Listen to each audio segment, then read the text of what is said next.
Nice. That's a live rendition just for you. Nice. I like that. I like Yeah. that. I mean, it's wrong.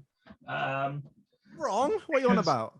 Well, it's wrong because when you actually listen to the recording, it's actually this. Hang on. Elf was in tune. Hang on. It would help if he's in tune. Well, we'll cut this out. Don't worry. I did that as a little homage to Mez because that's the theme tune that he wrote. I thought he'd enjoy a little, rendition of that. Me on the old little looper pedal, just whipped it off.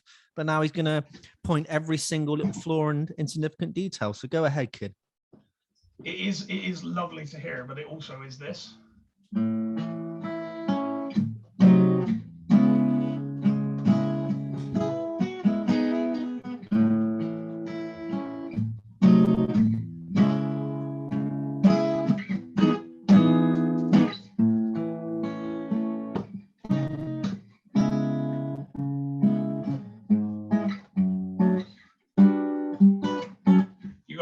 Right, so I'll give you that. There you go, Steve. There's no problem in that one. How are we doing then, kid? How's life right now during this old petrol crisis? No, I'm ill, mate. Quite frankly, not COVID. Let me find the corresponding. There he is. Is that him? He's checked it. He's checked it twice. He is not COVID. It's just a bit of a cold, and I'm sure you can hear it. And I apologise. I've been unorganised today, as I've already had a bit of a by your man. I gave him a little bit of a slap on the wrist, virtual. I enjoyed every second. But a friend, he didn't borrow a microphone as such. He was going to use it at a gig that I was also at. Put it in his bag, and we both completely forgot about it. So apologies.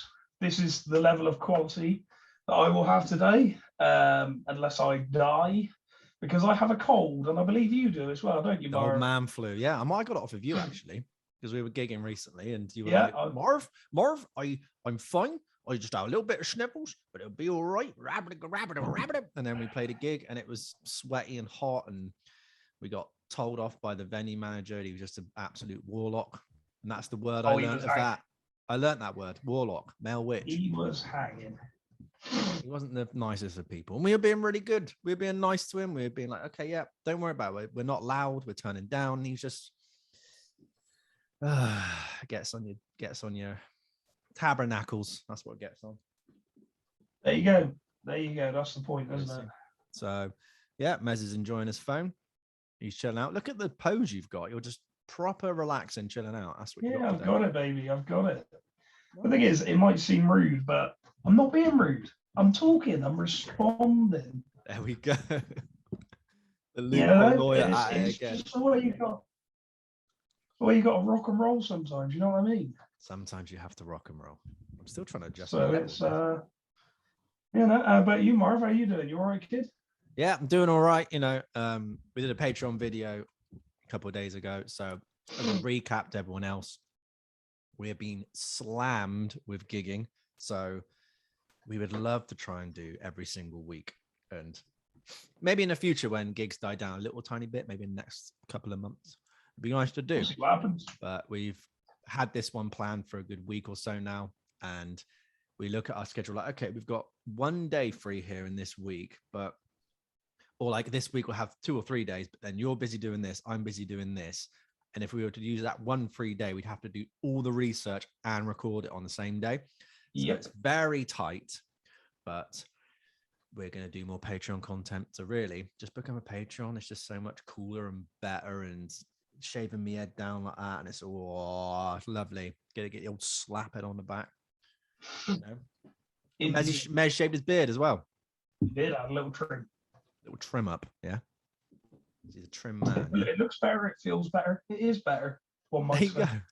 What are we doing this week then, Mez? I'll let you say the old title. What are we looking at? Well, this week we are doing.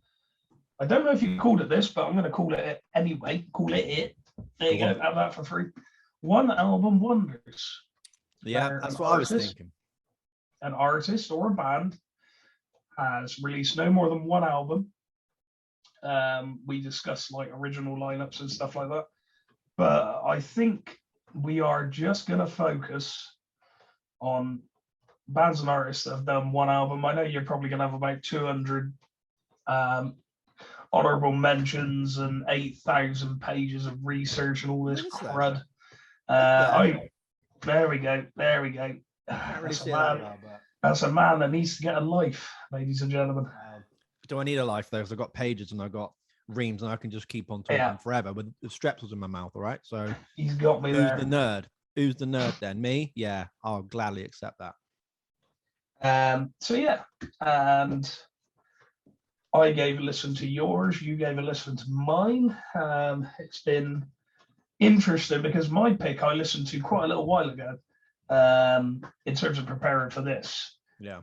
And the first initial listen was a while ago, but I re-listened, typed up some notes, got a few points to bring across, a few things I'm interested to hear your point of view on, and I can turn the lights off on my keyboard or back on. Look at that. Eh? Has that got its own dedicated light button? Yep. Simple pleasures, eh? Gotta love that. Yes, we're doing people that have only had one album now. In our musical sphere and all of our peers, all of our friends group, the only artist that ever comes up who only has one album is Lauryn Hill. That is, if you were to ask all of our friends, musician friends, who's only got one album, it would probably be Lauryn Hill, with the miseducational Lauryn Hill. I'll get to that in a little bit, but I'll have my little blurb to start off with. So how can you really grasp the entire scope of an artist's intentions, sound, statement, and kind of overall vibe from just one album of songs, just a collection of songs, you know? Can you even sustain a career from it? I mean, the answer is yes, but I don't know if anybody's just done the same sets of songs in the same way for the rest of their career, like Lauryn Hill. Well, you use her as a kind of a benchmark. She reimagines a lot of her songs. So maybe even from a couple of years of each kind of tour or each kind of performance, the songs might radically change a lot. But they still kind of have their essence there, and to varying degrees of a success. You can make the argument that one-hit wonder artists, whether one song or one popular album, have managed to do this with varying degrees of success. So those two things are quite linked. You know, like a band that have only known for, like, not the Killers is a bad example, but like if they were only known for Mr. Brightside, which was still in the charts now, they could still ride that success up until now. You could argue that their later output, you know, they're in the kind of back nine of their career, so they're just chilling, and maybe you only go to see the Killers for Mr. Brightside, you know?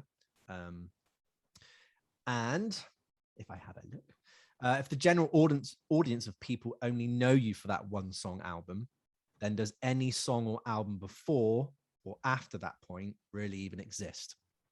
Does that make sense to you, Mez? It does exist, but I know exactly what you were saying.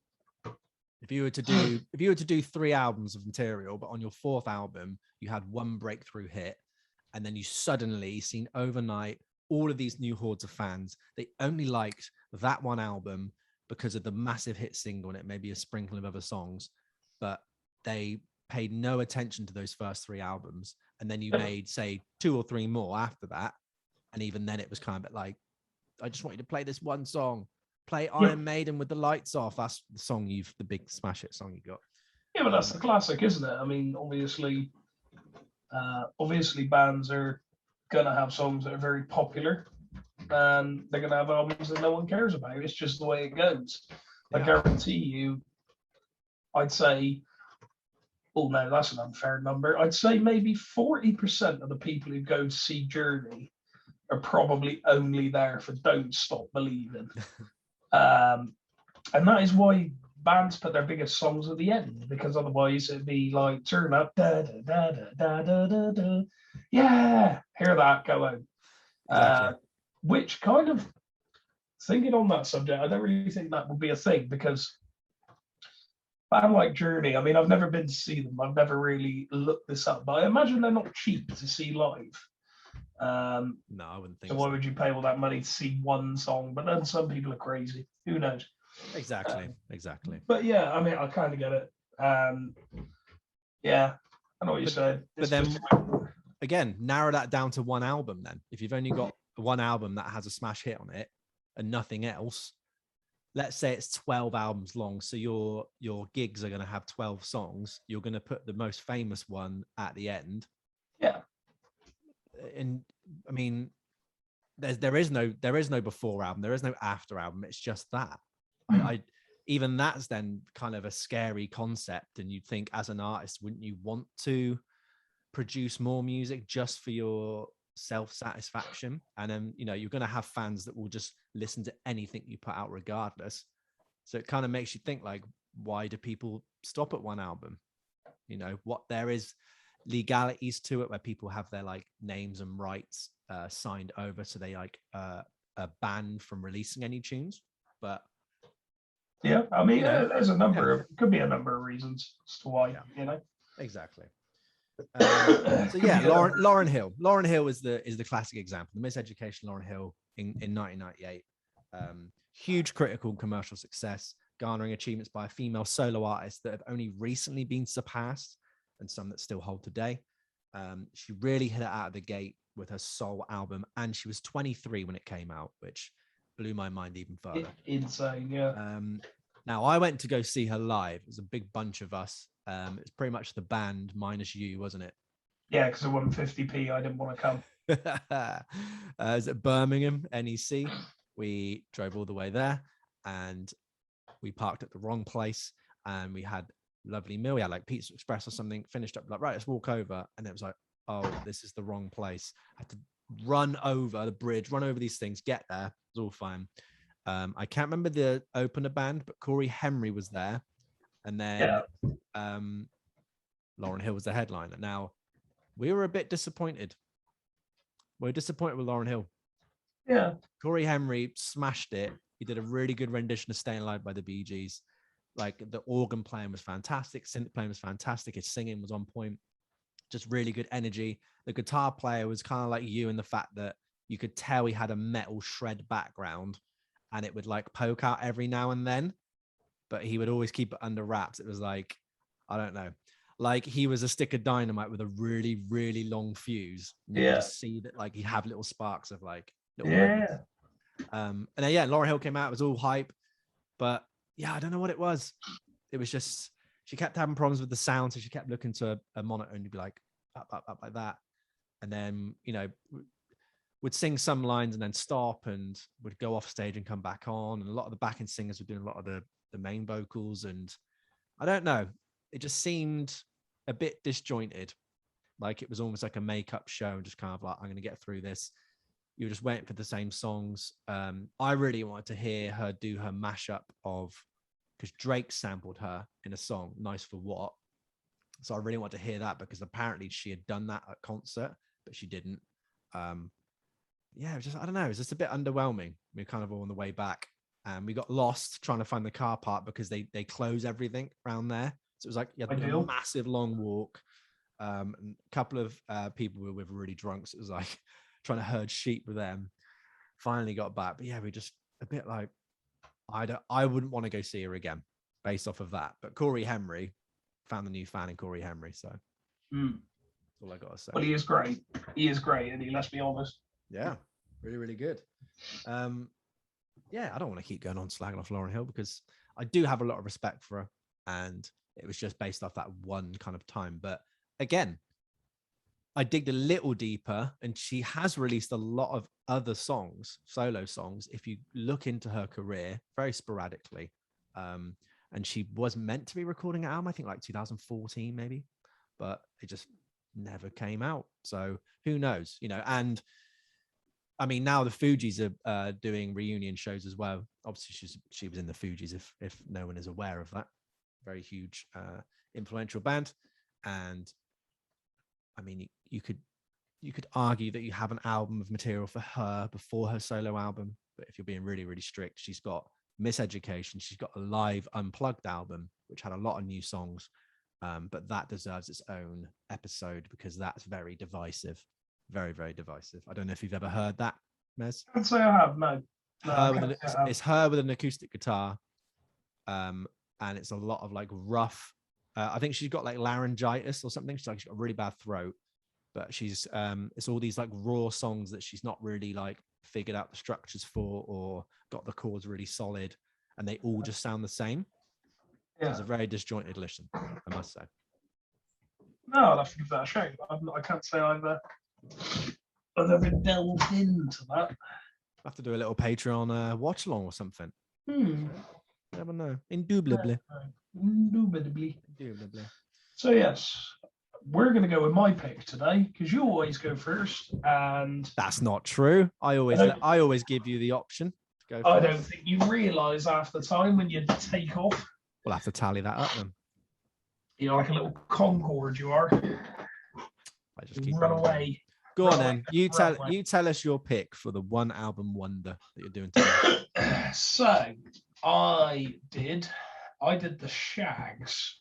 It was quite funny because I'm a Bristol lad. I call everyone Shag. You're right, Shag? Yeah. Is that a Bristolian term? I thought it was Welsh, but it turns out it is Bristolian. Fair enough. So I did the Shags, philosophy of the world. Now, I do believe we briefly mentioned the Shags on here before. Yes. I believe a friend of ours, Sophie, told you to go and listen to it. And it's very interesting, very, very interesting. So, excuse me. It was released on July the 15th in 1969.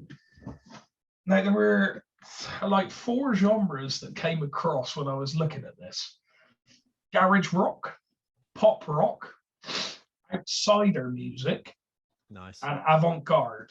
It's half an hour long, doesn't impose upon anything, but as always, I'll give you a bit of info, I'll give you what I think, and we'll go from there. So, love to hear it. The Shags, that is SHAGGS, comprised of sisters Helen, Betty, and Dorothy, or Dot, Wigan. So they were from the US, they were American, which you can hear if you listen to it. They were managed by their father, Austin, and they were sometimes accompanied by another sister known as Rachel. Now, I'm not 100% sure if she's on this album, is our Rachel? Oh, she is. I'm telling a lie. But we'll get to that. So they performed almost exclusively in their town hall at their home of Fremont in New Hampshire, and at a local nursing home, beginning in 68 and ended in 73. So you've listened to it, Marv. You've listened to or some of it or all of it or whatever. I listened to all of it. Now, we always present without judgment. We always take our time. We always talk about a few facts. So most people in their hometown of Fremont disregarded their sound, but their father was convinced that they would be stars. And in 1969, used most of his savings to record this album. Now, it's incredible that he just did that. He just went, okay, yeah, I'm gonna do that because, listening to it, it's very, to put it politely, it's rough around the edges. There's a lot of unconventional things in there, but it's very, very interesting as well. So yeah, Austin, their father, he drove the girls down to a studio in Massachusetts, determined to get them on tape while they were still hot. The connotations of that, I am hoping he means while they're still hot in the music industry. Of course. He struck a deal with Third World Recordings. They recorded their debut album in one day, recording a dozen tunes written by Sister Dot. And on the first original pressing, 900 of the original 1,000 copies of the album vanished out of the warehouse. And shortly thereafter, the record company's producer / president also disappeared and the label folded. Wow. So you've just recorded your first album. You've got 1,000 first pressings ready to go. 900 of them disappear. and so does your label president and your producer. Just gone. Surely you must be thinking at that point, like, is it us? That seems Well, really you strange wonder. that it's us that's kind of made that happen. Yes. But despite that setback, a lot of music collectors got hold of those remaining copies. Word of mouth started, and those who liked it giving it almost universal praise, but with many others complaining of the sloppy, almost nonsensical way the arrangements were made, as well as the singing. Now, I don't like to describe it like that. I think that's unfair, given the age of the girls and the lack of musical experience they had. But yeah, I mean, some people say it was done intentionally, that their father pushed them to do that. A rumor that persisted for many years, that even though he denied it, and the notion would further be disputed when the tracks from the band's 1975 recording session showed much more polished and professional sounding musicianship. Now, I haven't listened to that because I got all my notes down and went, I'll listen to that, and didn't listen to it. So, but that apparently resurfaced in 1982. There's a lot of mystery surrounding this band. Yeah. Why they're called the Shags, I cannot tell you. I think they bumped into your dad. And he went, all right, Shag, all right, Shag, all right, Shag. And they all thought, we must be the Shags. There you go. So, yeah, the Sisters have actually said before in the past that they don't like the album. They don't like it. But that's classic, isn't it? They note about the several quirks in the musicianship, the rhythm mistakes that were left in. And this was actually a factor in the band's breakup. And they don't want to reunite because of this. But you know, it's kind of interesting how it goes forward. But by the mid-70s, a local station in Boston began playing a few cuts from the record, and they brought the group and the record fame. In fact, I think the station is the reason why we're talking about this now. Interesting thing. So, excuse me. I will just get this up a minute. So, I was listening to the album on Spotify, might I add, and I was having a look through, and I couldn't help but notice that it said release date 2016. Yeah. Now, that's not correct. It was released in 1969. I know that for a fact because I was there. And so were you. You were what, 58? 58, yeah. 58 years old. A couple of days for my birthday, really. So yeah, that's getting ready. I was getting ready to put on my birthday blowing indentures. Exactly, yeah. So, but yeah, and I thought, how can that be the case? And I learned something. Bloody hell, go on. I know, this is going mental. So, on their Wikipedia page for Philosophy of the World, we've got label Third World 1969, Red Rooster 1980 to 1988, RCA Victor 1999, Light in the Attic 2016. So, my theory is this: whenever something gets bought, like the rights get bought, or it gets re-released or something, that's when Spotify counts it as the album's been released. That's what I think. Either that or it's the year of adding, but that can't be true because there's multiple albums on there that were released pre Spotify's existence and they still list it as that year. Who knows, mate? I think it's to do with rights, but yeah, so excuse me. Yeah, I think that record label is the reason we're listening to it and the reason why we can listen to it. Obviously, it's the reason, but it became further known in '78 when independent music band NRBQ listened in, sought out a copy then had it re-released in 1980 on the Red Rooster Records. So later, Dr. Demento, great name, That's a great name. an American radio broadcaster and record collector specializing in novelty songs, comedy, and strange or unusual recordings, began to play the album almost exclusively on his radio show nationwide, especially around the holiday Halloween, when he would play the album track, It's Halloween, which I'm sure you've heard, Marv. And for many years since, it became part of his top funny 5 recordings of the week.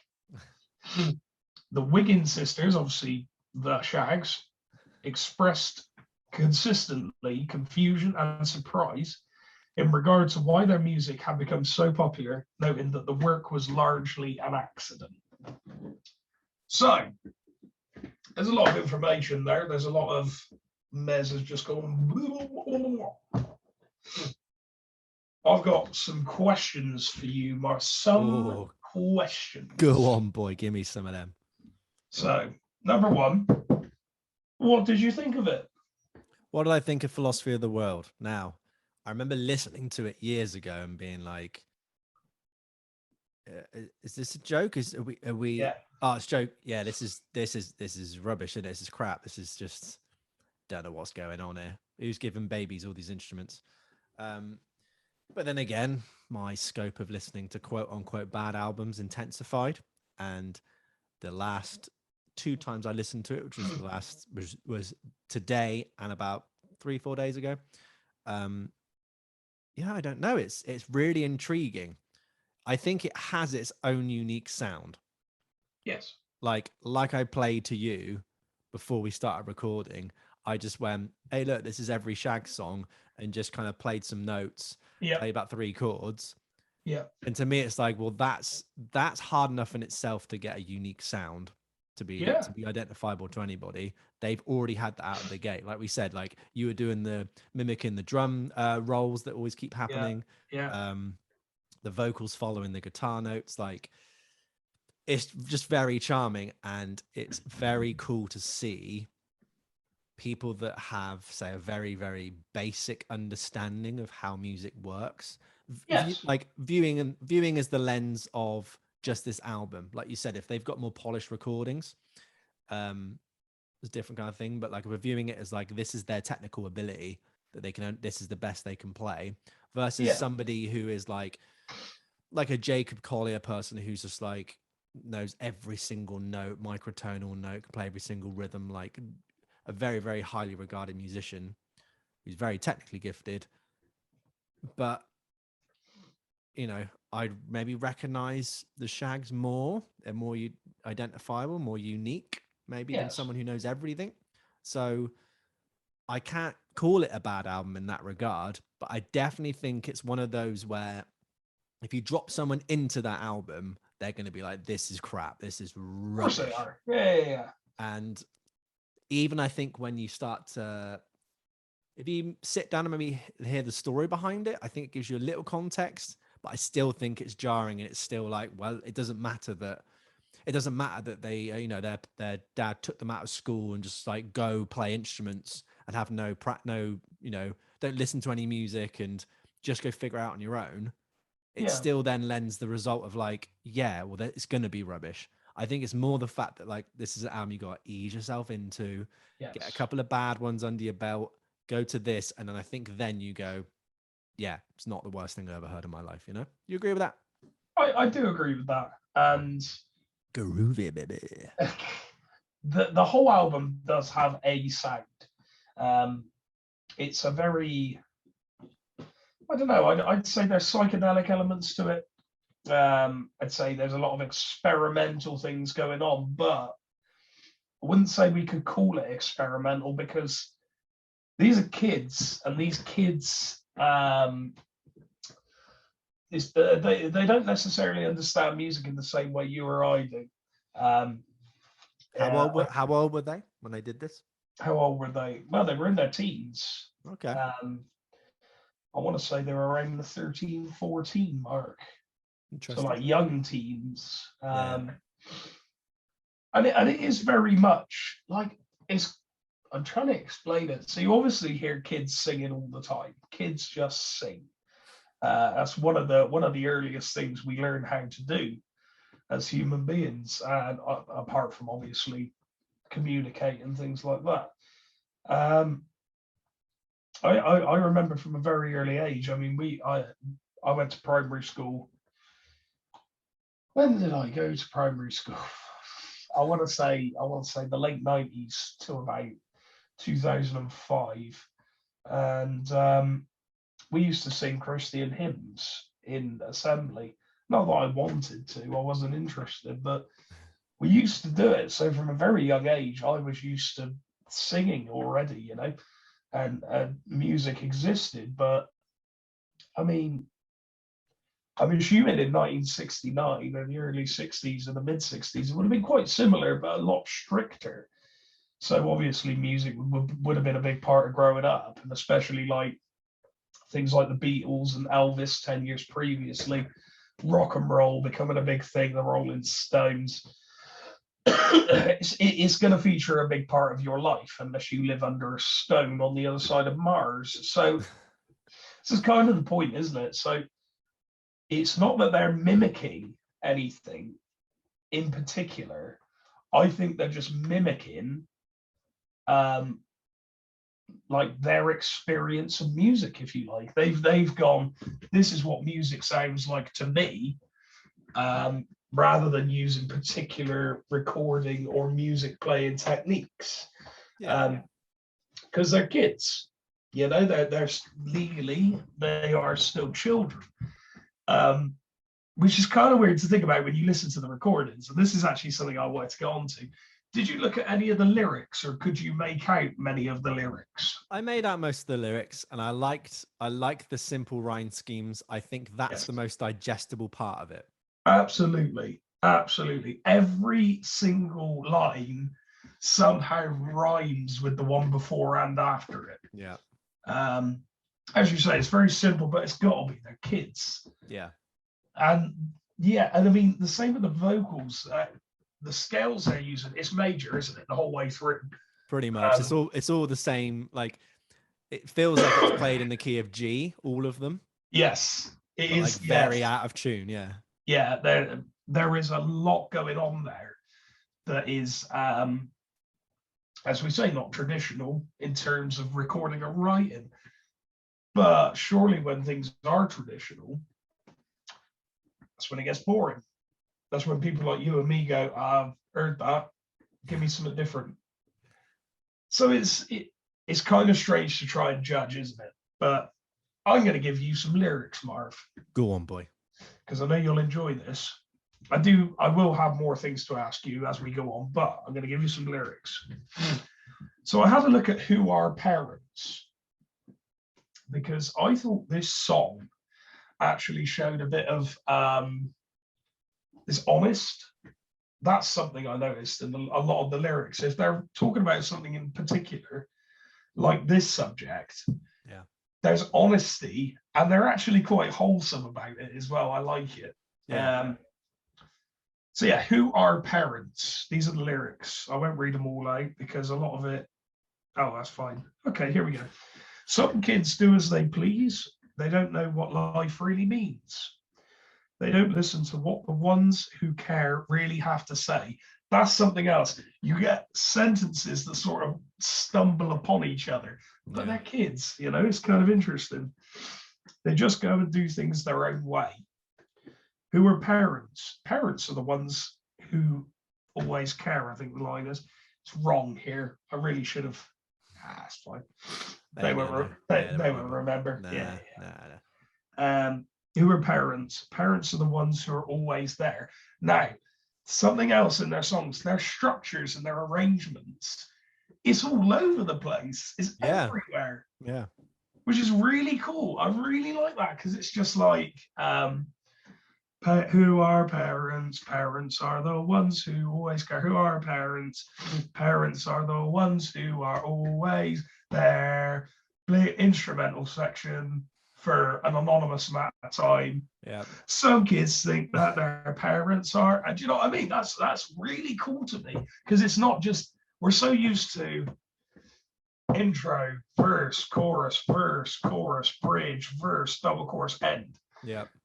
And I think this is something else that people find jarring about this album, because it kind of messes with you a little bit. It's I wouldn't call it directionless, but it's certainly a case of throw the sat nav out the back seat. We're going on a mystery tour type deal. Do you know what I mean? Some kids think their parents are cruel just because they want them to obey certain rules.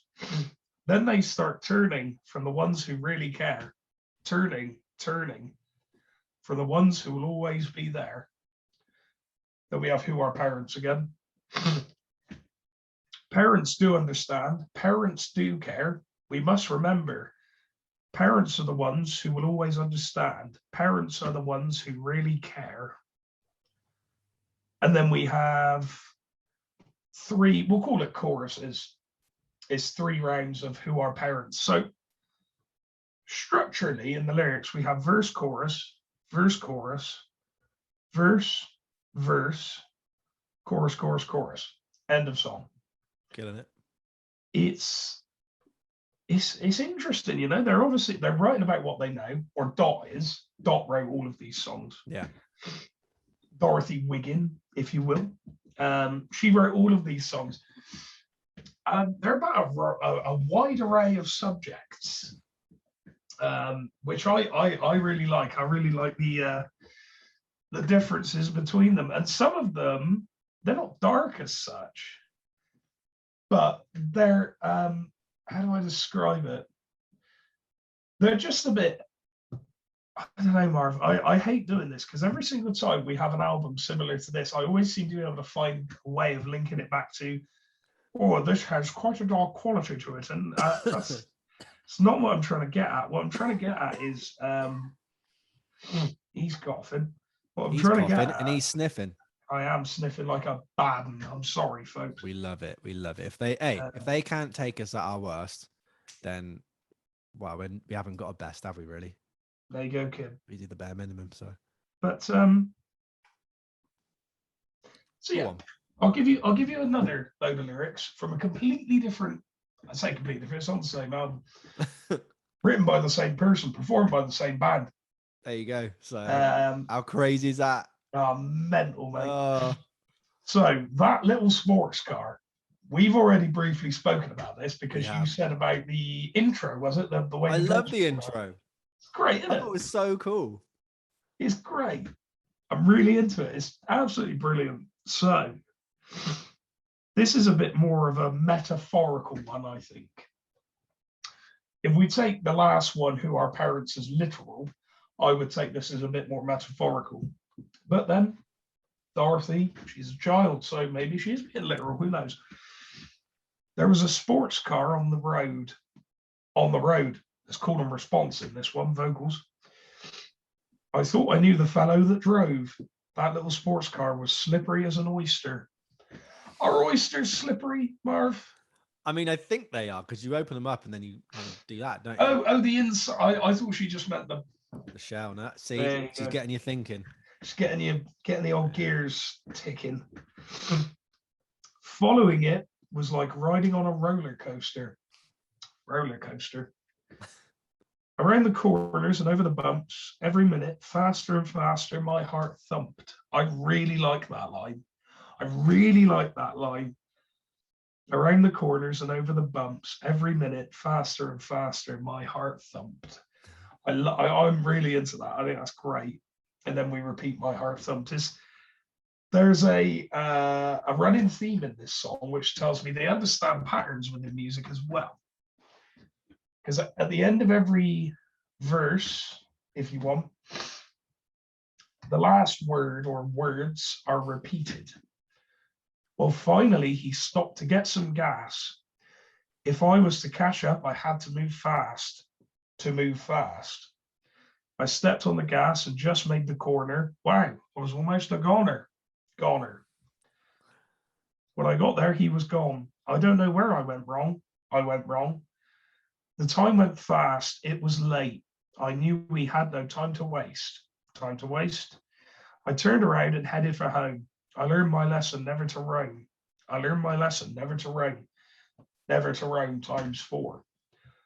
I actually think that's quite arty, mate, to be honest with you. It's got a really good imagery to it. You can read that. And I think a really good connection for me is like they read almost like nursery rhymes. If you had a book of nursery rhymes with these, they just have such good imagery in it, especially coming from like early teenagers. Absolutely. So that was actually where I was moving towards. So I'm glad you said that. We go connected. So they there you go. So they really do read and feel like nursery rhymes. So as much as I said they're not necessarily mimicking anything in particular, they are mimicking nursery rhymes. I mean, we've all said before a million times that if you strip a song back enough, whatever the genre, whatever the artist, it's just chords and words. That's all it is.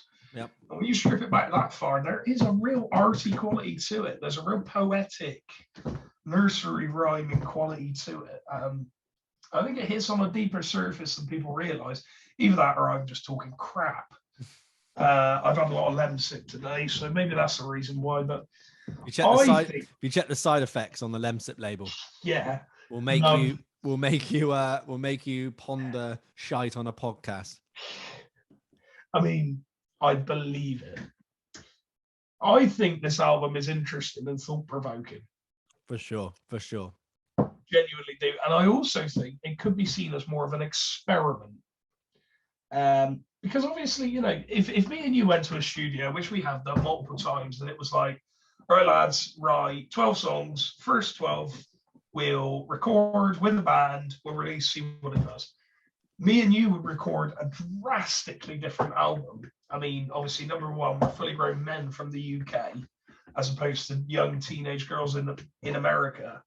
But number two, we both have musical experience and know what we like the sound of, know how we like to write, know what our process is, and we have a wide understanding, a much wider understanding of chords and music theory, as opposed to these girls may or may not have had.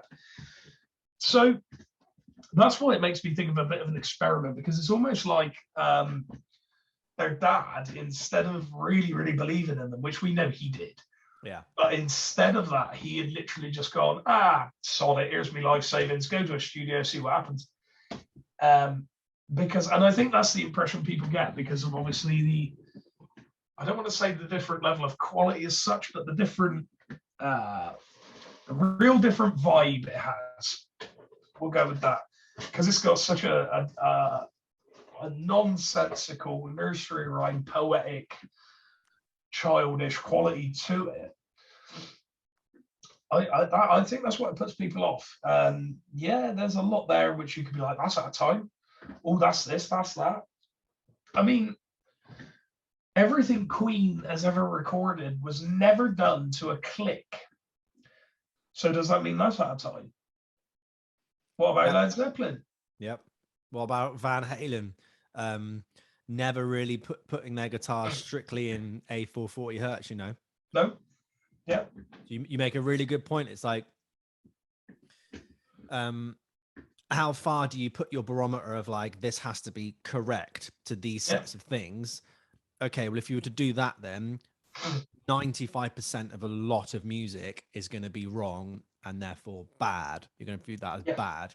So just because this one's at the extreme of it's very much out of tune, it's very much out of time. Like there's a song near the end where the drums are playing and the vocals and the guitars are the things that really keep the time, because the guitar and the vocal do this exactly the same melody at the same time.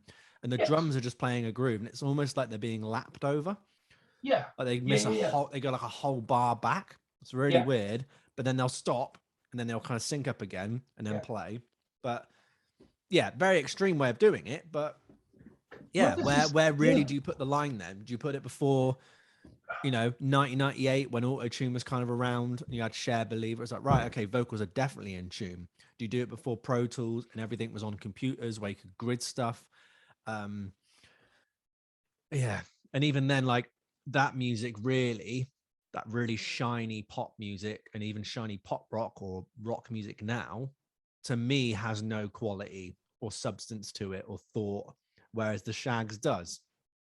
Like it has a story, and you can actually, it's almost like if you were to tell someone that story and not have the album as the kind of evidence, people are like, are you sure that's real? That doesn't sound right. Yeah, That sounds a bit yeah, weird. yeah. If you had this album, it's like, yeah, a really good companion piece. And it really, you can hear that story through the album. Does that make sense?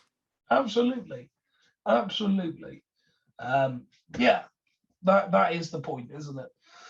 I was having a conversation with a friend of my girlfriend's the other week actually. I was saying to her about, I can't remember how we got on the subject.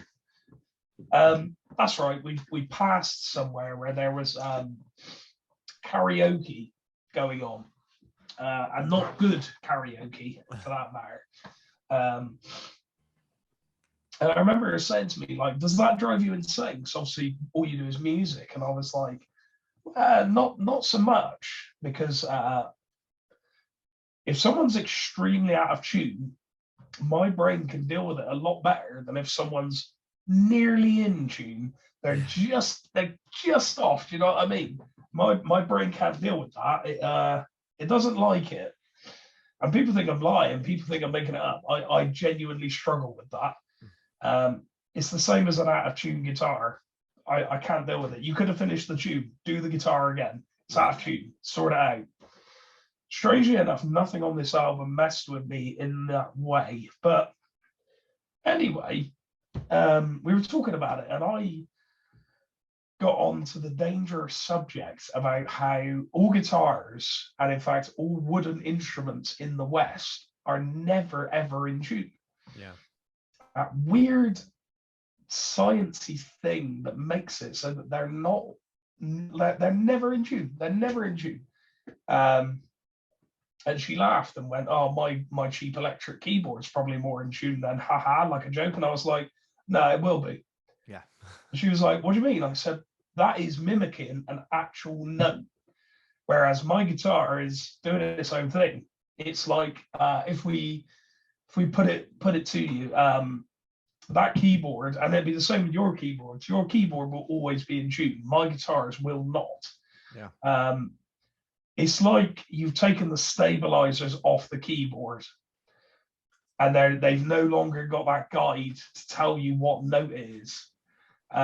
Here he goes. Here he goes. Well, I was going to do a little experiment because you just popped into my head. So, if I'm on, there we go. Can you hear that? I can hear that. Turn myself up a little bit. I can hear that. Try that. So, what Merritt's talking about, what we can kind of say is this. So, I can play the note A here, right, on the low E string. But for people who don't play guitar, okay, you might think that every time I play that, that's going to give that note exactly to that measurement. You know, I've tuned my guitar up. That's perfect. But even something as simple as, I mean, that I'm putting light pressure on there. So even if I was to push a little bit harder, just listen to this. That's me pushing down very, very hard. I'm in the same area of the fretboard. That's technically the same note.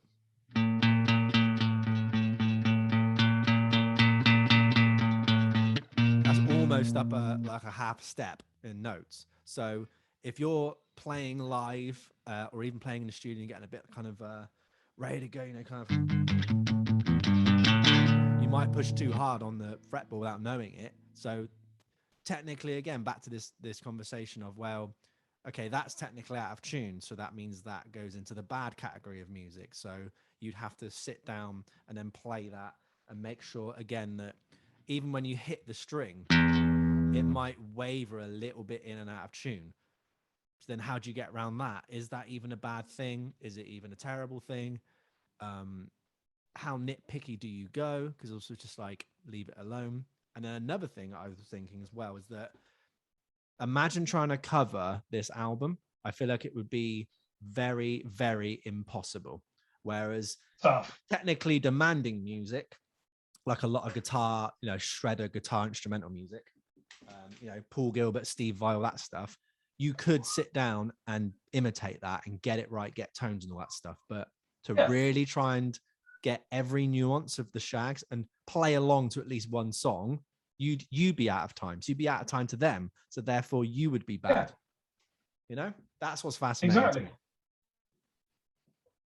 Exactly. This is exactly the point. And you exactly got the point I meant with the whole nothing's fully in tune. What do you call bad? What about scar tissue? Yep, out of tune. How that B string is tuned up because of the way that it's something to do with the way the guitar's laid out, isn't it? With intonations and things. It's very weird to think about. It's very strange when you, I don't know, you listen to something like you can be as current or as old as you want, and nothing's in tune. But because our ears aren't that sensitive to that, I don't know, it just works, doesn't it? I remember a while ago reading about people who have the most perfect pitch in the world. Yeah. And one of them directs an orchestra, I think, in America, and it drives him insane because he can hear all the like indiscrepancies in all of the musical instruments, and it drives him insane because he's got a naturally perfect pitch, so he can hear every time there's the slightest change in anything. And imagine a whole orchestra. Imagine how many changes there's going to be between an oboe and a clarinet, or between a viola or a violin or a cello, and you know what I'm getting at. It's it's quite crazy to think about, but that's what that man deals with on a daily basis. He has to listen to that. I imagine it drives him physically insane. I imagine it does. It just blows my mind. But anyway, back to the Shags. Back to the Shags. So yeah, what do we define as a mistake? Given everything we've just discussed, and like considering every album me and you have listened to, what do we define as a mistake? Well, the easiest. Do you call anything on this album a mistake? I'd say no. I would say no. Yeah. I think a mistake is something that you intend not to do.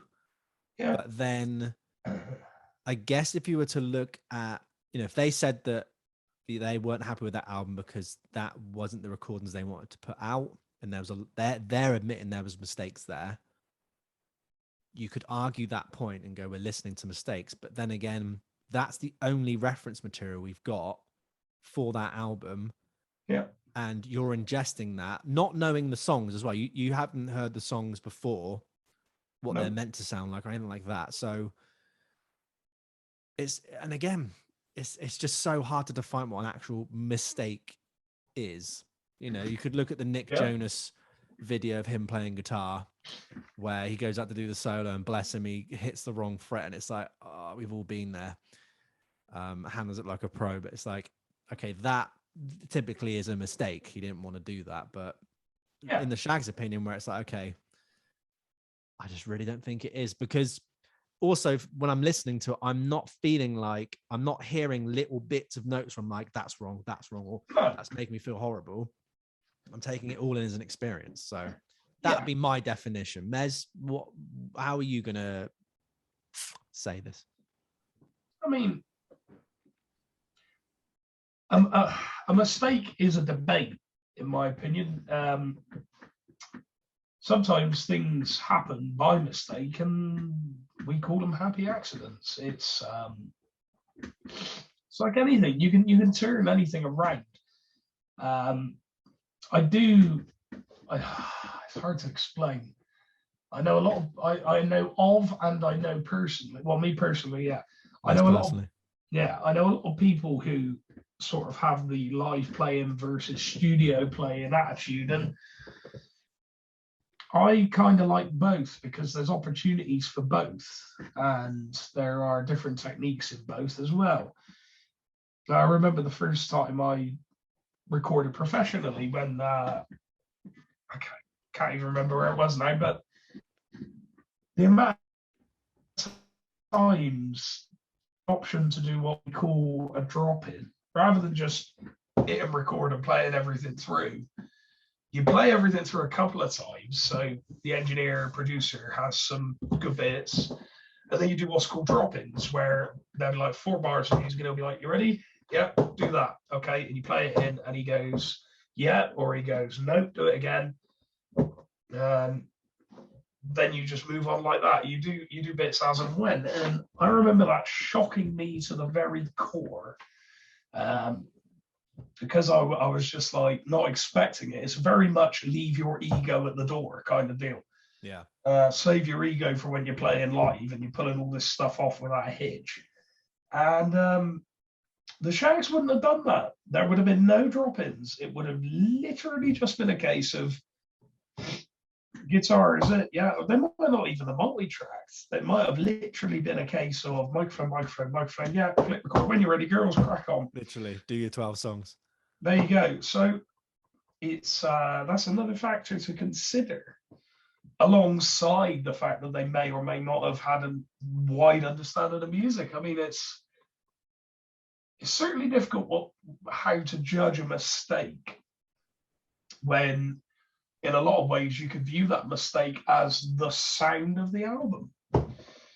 You know, with the guitar's got a very similar sort of flanger, phasey, chorusy sound throughout.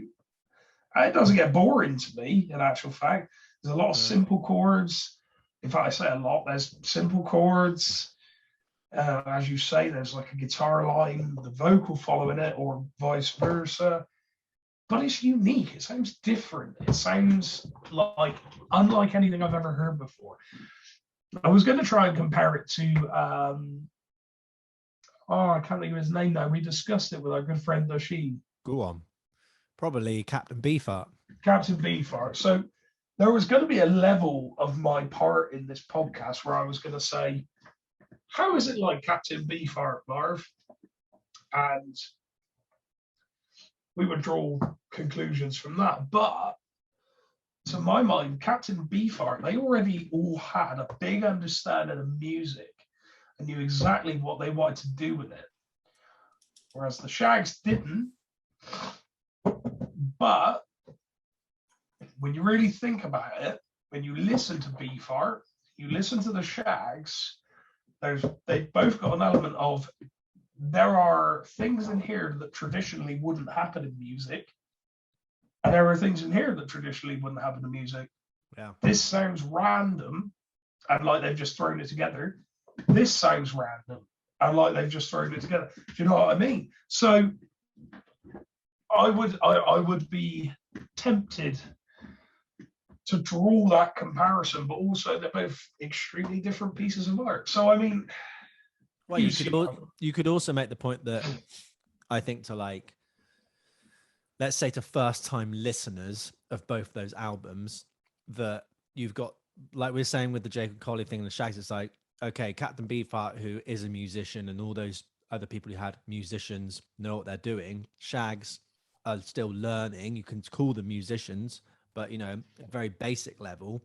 yeah. If you listen to them both side by side, they got very striking similarities where things are out of time, out of tune, very crazy sounding, very sporadic. Yeah. So they both live in the same kind of, I was going to say atmosphere, but they both live in the same kind of world. If I was to play both those albums to someone, they could relate both of them, be like, yeah, they both sound out of tune and rubbish and weird and all these things. But then and they both have pretty mad stories behind them. So I think that's a fair enough comparison to put that. Frank Zappa, you know, quoted as saying that the Shags' Revolution of the World is like one of his favorite albums. Kurt Cobain put it in like one of his favorite albums. So like it's very influential, and you look at the people who loved it. Yeah. So that's all that people want from their art, you know, or that's a piece that you'd want to be influential to people, to go like, I really like this, I respect this, and you want to go, yeah, that's great. I love to hear that someone else likes my work. So of course, even if the Shags didn't like it, and like you said, it came out and it was suddenly then starting getting praised when it was getting played on radios and things. Yeah. So again, all because it's got quote unquote mistakes in it, you know, but people chase years trying to get everything perfect, and it comes out and it's like, ready? You're ready? And everyone's like, I don't care. So that's all right, isn't it? Yeah. Yeah. This is exactly the point, isn't it? But yeah, so personnel on this album. We have Dorothy Wigan, aka Dot, on lead guitar and vocals. We have Betty Wigan Porter on rhythm guitar and vocals. We've got Helen Wigan on drums. And I like this. This is like a little feature, but she is technically part of the Shags. Rachel Wigan, bass guitar on that little sports car. Nice. So yeah. So got a bit for you here, mate. Bit of a quote, a bit more info. Philosophy of the World is the sickest, most stunningly awful, wonderful record I've heard in ages. The perfect mental purgative for doldrums of any kind. And that was written by Deborah Ray Cohen for Rolling Stone in a review of the 1980 reissue. So this album's been reissued quite a few times. Nice. Like a lobotomized trap family singers, the Shags warble earnest greeting card lyrics. Now, I really do agree with that. Greeting card lyrics. Yeah. What a fantastic description. In a happy, hapless, quasi-unison along ostensible lines of melody, while strumming their tinny guitars like someone worrying a zipper. Fantastic. The drummer pounds gamely to the call of a different muse, as if she had to guess which song they were playing, and missed every time. Without exaggeration, Chris Connolly wrote in a later Rolling Stone article, it may stand as the worst album ever recorded. In an article for The New Yorker, the album was described as hauntingly bad. So, as you've already mentioned, Nirvana frontman Kurt Cobain listed Philosophy of the World as his 5th favorite album of all time. The record has been cited as highly influential by Frank Zappa. In fact, I'm going to see if I can find this when you start talking about yours. I think Frank Zappa is actually quoted to have said the Shags are better than the Beatles. Yes, I think he has actually said that. Yes. Okay, well, if you agree with me on that, I'm not going to look it up because I'm sure Sam Walton will come in and axe me to death if I'm wrong. Sam Walton will know. He'll know that fact. Oh, he'll know. He'll open his drawer. Have you ever seen Bruce Almighty? Yeah. There's a bit where God opens the drawer, or no, Bruce opens the drawer and it's like a mile long. Sam will open his drawer up and go, here it is. You're wrong, Merritt. Sort it out. And I'll go, fair play, Sam. Got me there, big man. So yeah, along with Kimya Dawson of the Moldy Peaches and Dear Hoof. So there's a few names that like this album. And it was ranked number 100 in Blender magazine's 100 greatest indie rock albums ever. It's quite the accolade, even if it is number 100. Yeah. It was included in Enemy's 100 greatest albums you've never heard list.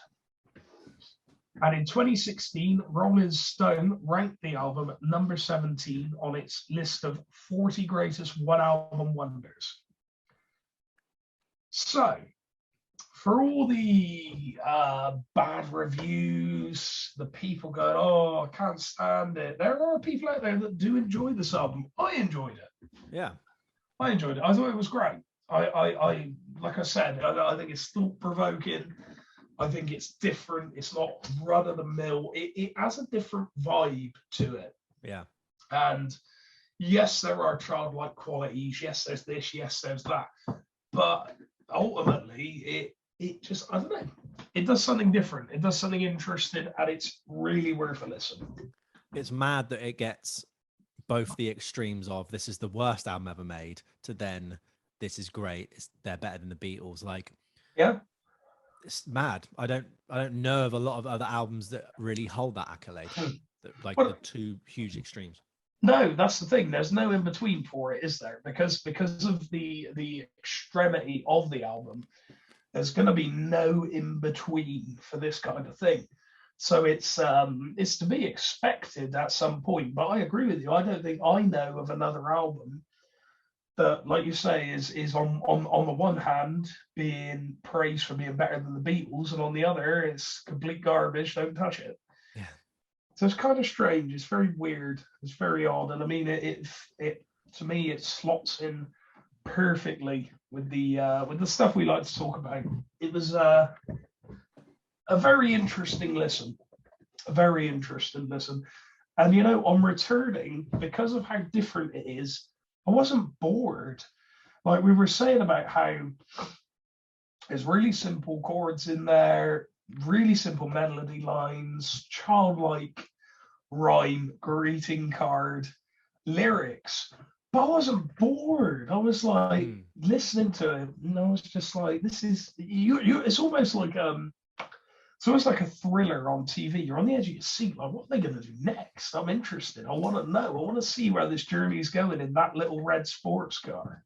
And that soundtrack would be la la la la la la. If you know, you know, but you're not gonna know, and you're never gonna find out. No. Don't need to.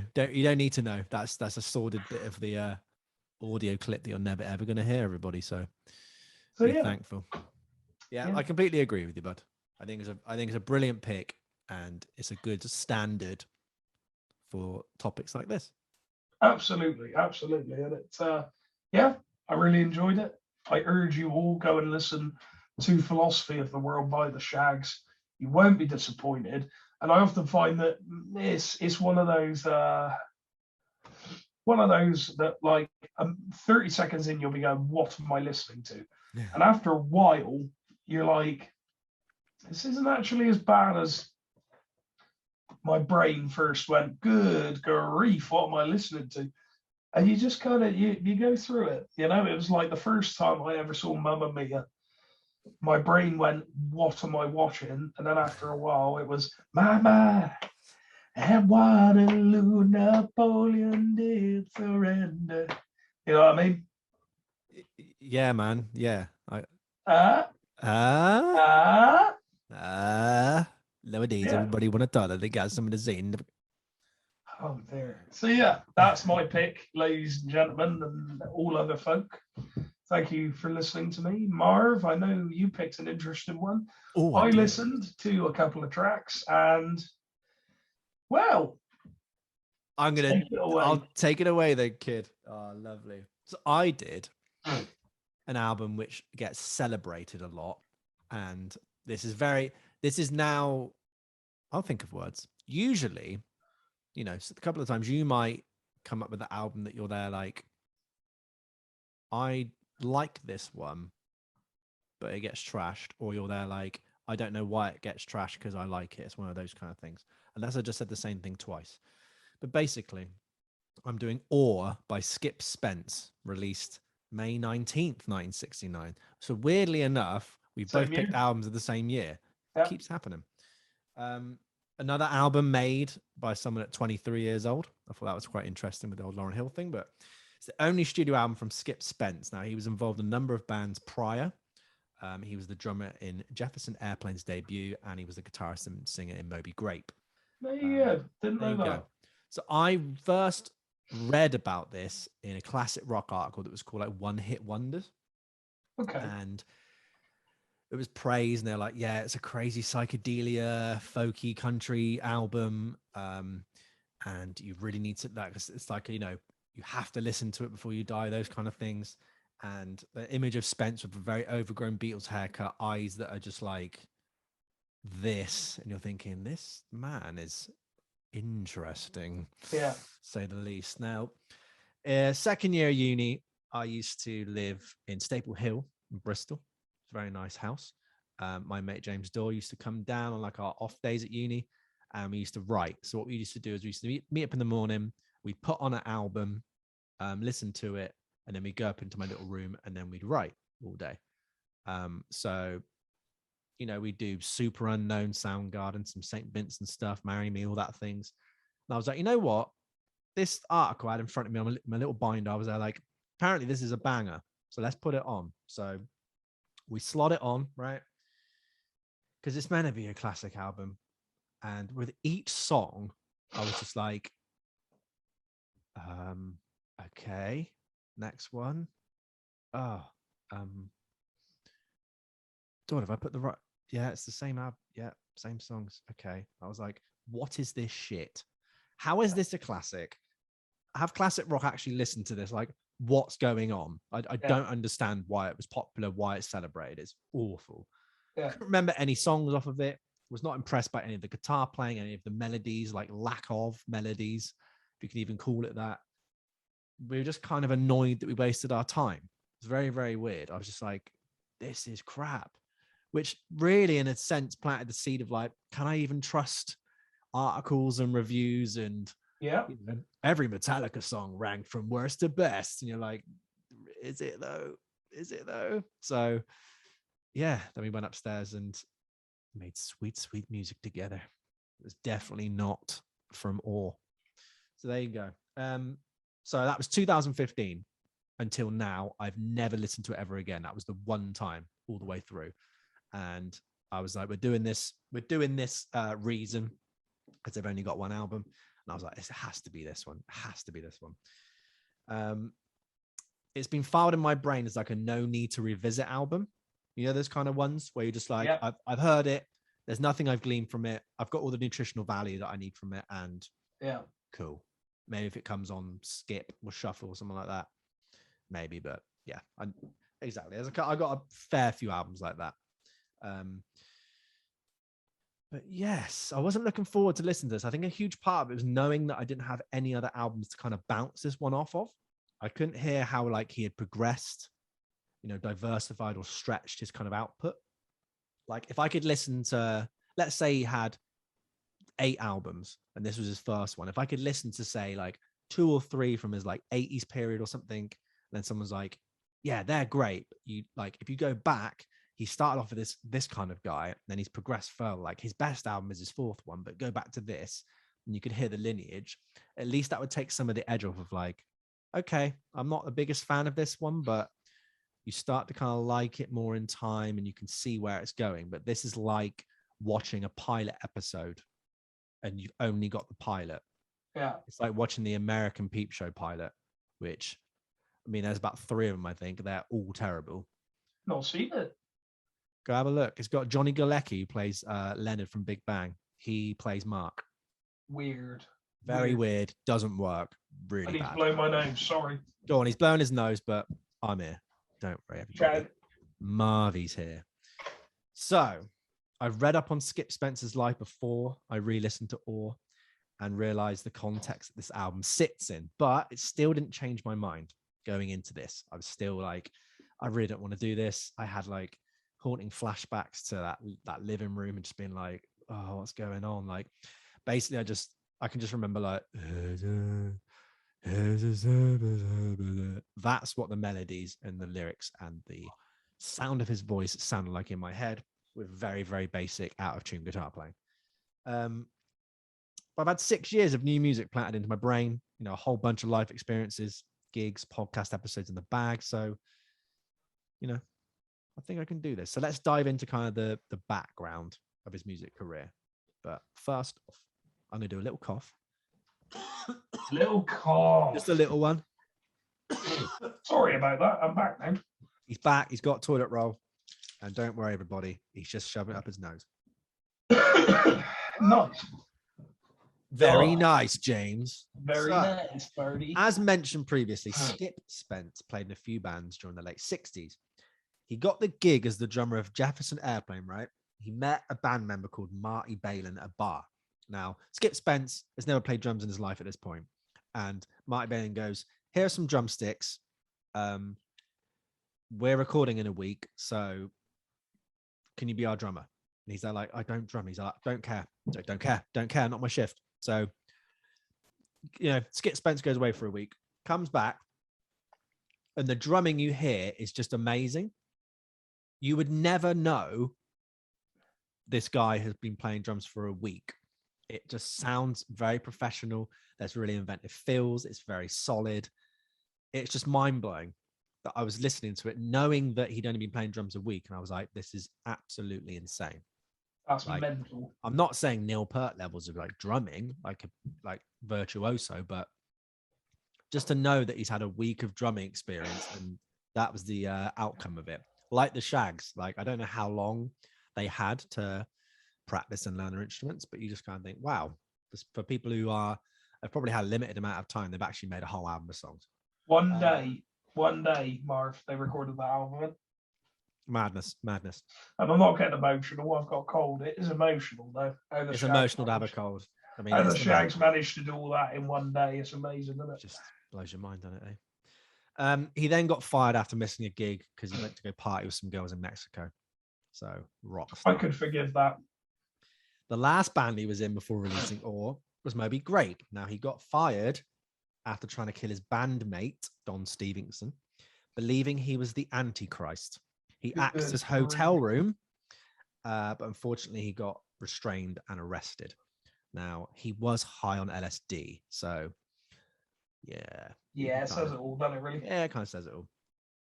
He was spending most of his time with a self-proclaimed witch called Joanna, a groupie that got in drugs, most notably this one called Blue Cheer. Now, are you talking about the band or the drug? The drug Blue Cheer. Okay. Do you like Blue Cheer? Quick aside. Oh, I love Blue Cheer. Yeah, I love them. Great. Nice. Credited as the original inventors of metal.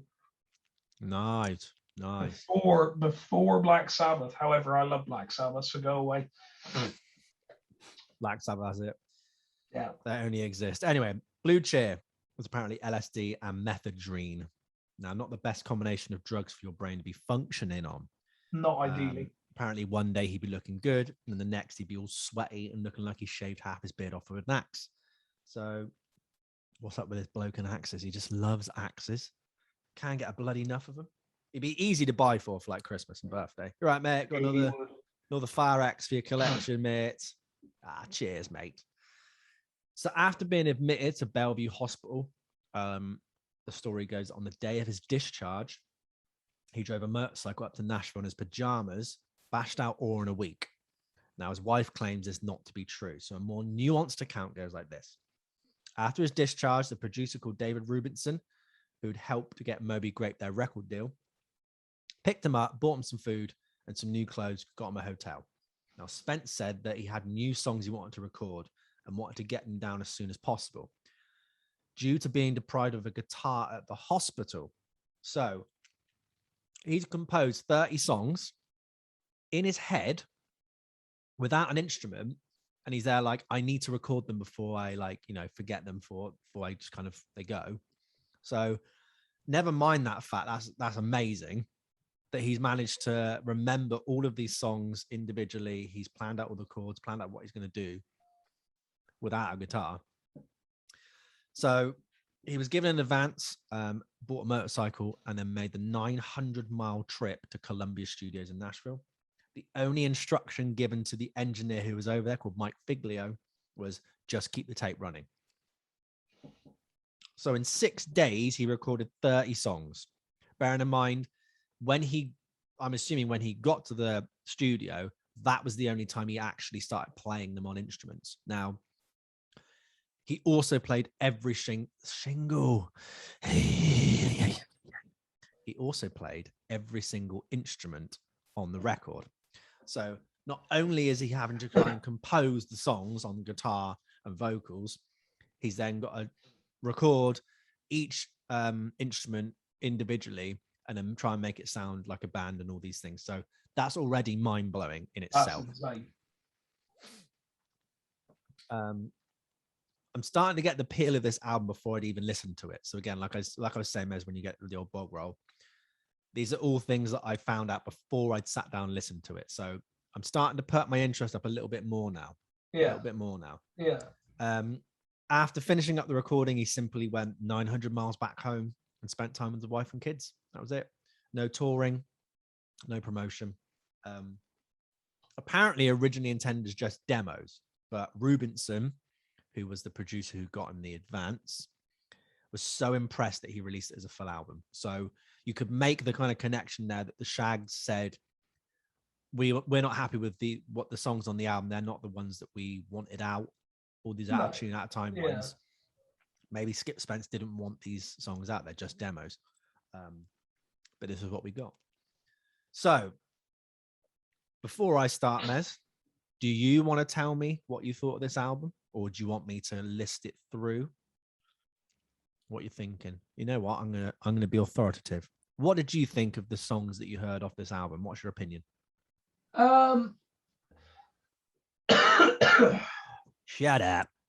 It's kind of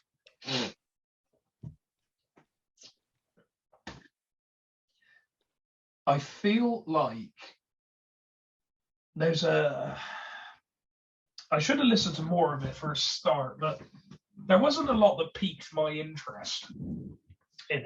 It seemed quite tame, you know. It seemed quite, you know, relatively okay. It sounded good from what I heard. There sounded a bit much of some songs. Yeah. Like you could have cut that, but you know, knowing what you've just said, it's quite incredible to think that he remembered all that without touching an instrument, unless he was lying, or on LSD, or on blue cheer, or three of them, or trying to kill someone with an axe. I mean, yeah, it's very interesting when you describe it like that, how he just remembered all that. I didn't think it was bad. It wasn't offensive as such, but I feel like maybe I think I need to give it another listen, because I feel like the story behind it seemed, from what I heard, to be more interesting than the actual musical content itself.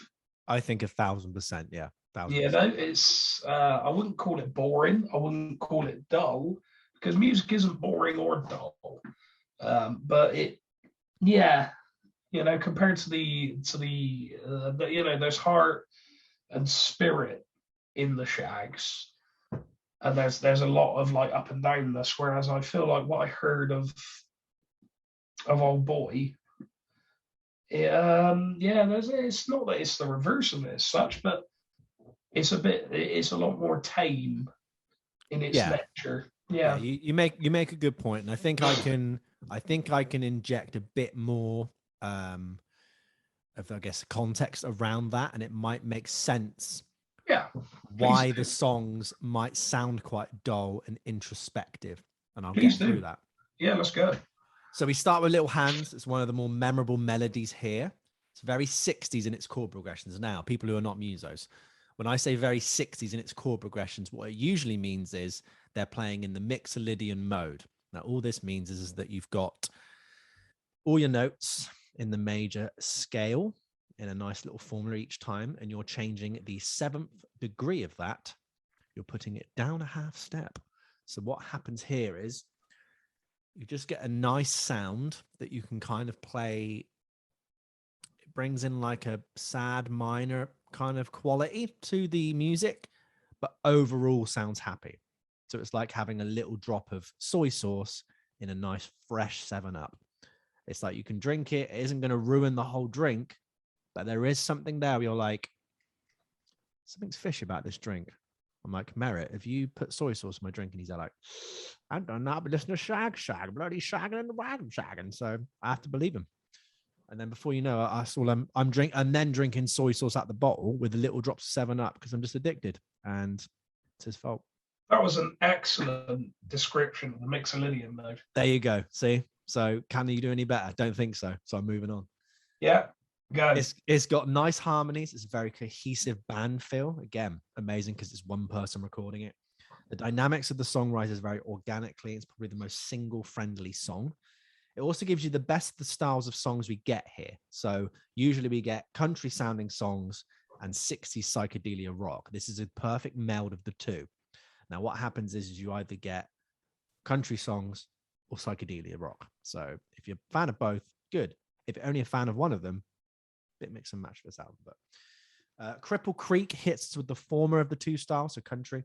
Spence delivering his words in a low baritone delivery, sounding more like in his 40s and 50s than a man of like 23.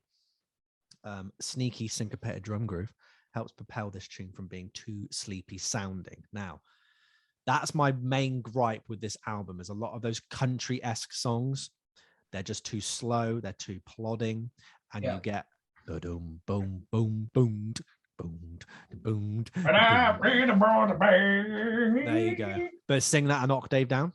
Can you sing it and another octave down?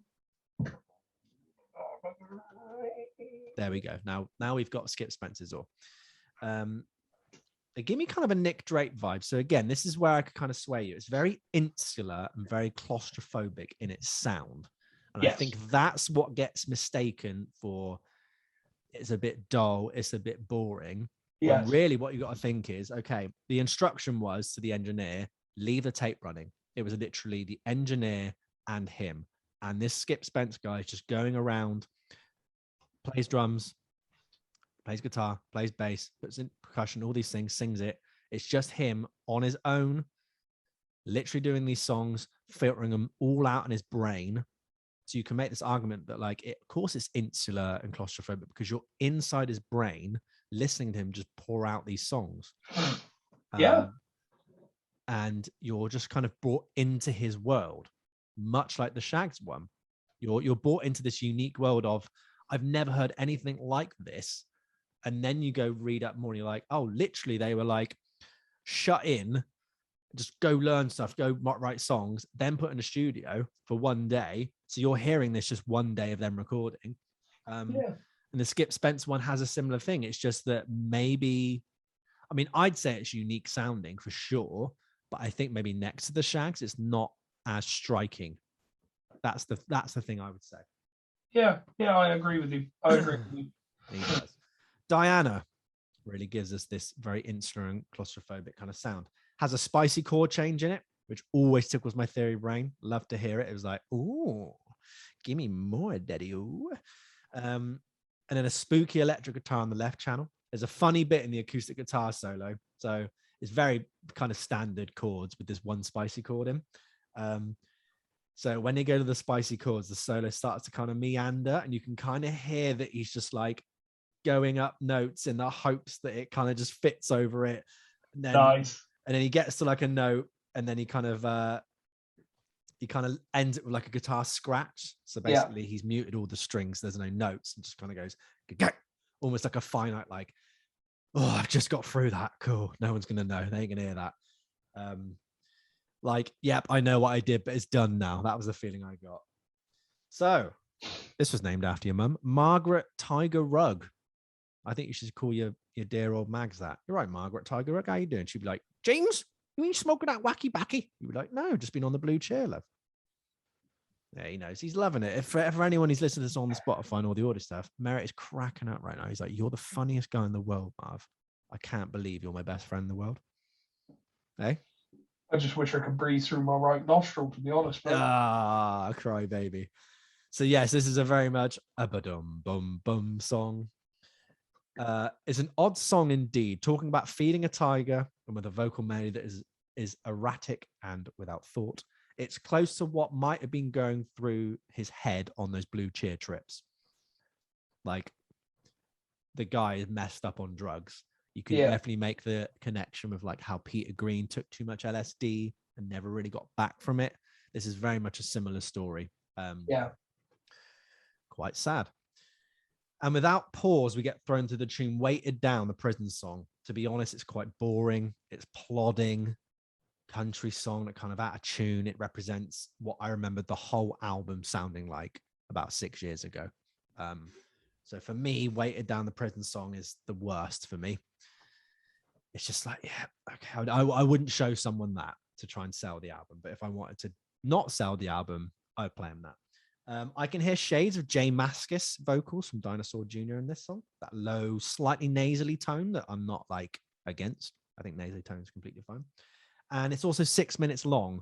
So I don't know whether this was the one that you kind of heard, but it was like, I want this to be over now. maybe all of them sounded like that to you. Those kind of sad country ones. You're just like, this all sounds the same. Please stop. You know what I mean? Yeah, I know what you're saying. Yeah. War and Peace comes in from the right speaker into stereo, brings along with it the most psychedelic moment from Ore. Spence is now in his high vocal register, a complete contrast from the previous track, and the satisfying resolution from the first section of the second is just wonderful to hear. We also get a strong and confident electric guitar solo, that nice broken up 60s tone where they hadn't really invented distortion or overdrive. It was all about turning up your amplifier as loud as you can, and it would just break up. So it has that really nice sound to it, you know what I mean? Spiky is what I like to call it. And then we get another solo in the left channel. It's kind of an extra serving of dessert. A bit of afters, you might say. And as a cheeky outro nod, he starts playing the riff to Sunshine of Your Love. And I'm just like, go on, boy. Go on, boy. It really makes me crave an album full of those types of songs. I really wish that it was just psychedelia rock all the way through. Now, I mean, we have Moby Grape, which he contributed a lot to. So if you go back in his career, you got that. Jefferson Airplane debut, very psychedelic. So, you know, I can go back and listen to that, but if I just want just pure Skip Spence, and maybe if he did another album, I'd like to just hear those rather than the country songs. But not to say I don't like the country songs, just some of them are a bit plodding. And like I said, all the time, plodding and slow. Broken Heart takes us right back to country sounding, a low vocal song. This one doesn't plod, rather it keeps a jaunty tempo, so I'm already in favor of it, along with a melody and tricks that hold up and has strength. Definitely the better one out of the country songs, I would say. Nice, go on. I should have muted the mic first, sorry. He should have, but you know, you go with what you yeah, you good? He's all good, everyone. He's okay. And this is also a great example of forgetting that he played all the instruments by himself because it was just so well put together. So Mez, let's talk about layering and overdubbing for a second. Now, I obviously did the intro today. I did the bass guitar first, and then I laid over some scratches on the guitar to kind of do like a kick and snare drum, and then live playing the guitar. Now, very basic, not in time, just slapped together. Now, when you now know that, you know, you look at the first Foo Fighters album, that's the first one I think of, and Skip Spence's Ore, knowing that it's one person playing all the instruments, and then you forget that it sounds like a whole band playing live. I think that, again, people who either play, I would say that people who don't play, so non-musician people just listen to music and love it, maybe at a push, like guitar players or even like singers, I would say maybe those two people, or maybe just all musicians in general that just play one instrument, maybe don't understand fully how insanely hard and amazing that is, that someone can play every single instrument and for it to sound like a band. Now, I'm talking about on analog gear, on acoustic instruments, rather than sitting at a workstation and you've got grids and the computer helps you keep everything in time and in tune. And even when you're playing stuff in, recording it, and you might be out of rhythm, the computer will just assign it to a certain rhythmic note, and you're all good. But I'm talking, if I gave you a simple 4-track recorder where you had no correctional devices, and you had to play drums, bass, guitar, and sing, that's mad. That's like so genius. So based on your experiences of layering and overdubbing, what do you kind of take from this? How does that add into maybe the positives from this album, regardless if you don't like the songs, the actual act of making them? Well, it's absolutely crazy that he managed to do that and make it sound like a band. Given how difficult that is, I mean, you know, I've been working on my own solo stuff for a while now.